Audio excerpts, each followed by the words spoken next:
হবে, কারণ তারা কিন্তু এই মুহূর্তে অনেক বেশি ডিফেন্সিভ প্লেয়ার রয়েছেন, যেখানে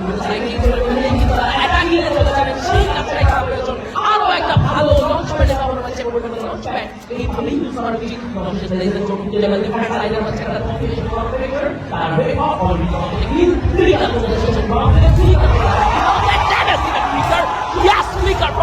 ক্রিকেট আবারও কিন্তু সিলেটের কৃতি সন্তান তার কাজটা করে দিচ্ছেন এবং সেই সঙ্গে আরো একবার দেশের সর্বপ্রান্তে ছড়িয়ে ছিটিয়ে থাকার রেড হক ফ্যানদেরকে বাজিমাত করছেন এবং ফ্যানদেরকে কিন্তু করে করে উল্লাসে বানাচ্ছেন।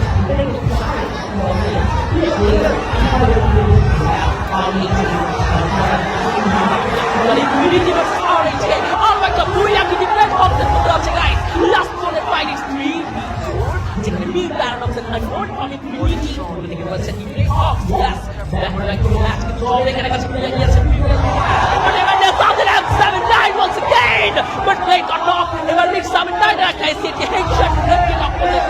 দিচ্ছে বাট রিভাইভ করার কি চান্স পাবে ইয়াস পেয়েছে তিনি রিভাইভ করার chance mid 79 got knocked another grenation and it's a booyah from the side of him the Jawbreakers আজকের তৃতীয় booyah কমপ্লিট করে ফেলেছে team red Hawks yes Jawbreakers থেকে থামিয়ে yes ম্যাচ নাম্বার 5 এ Jawbreakers এর টিম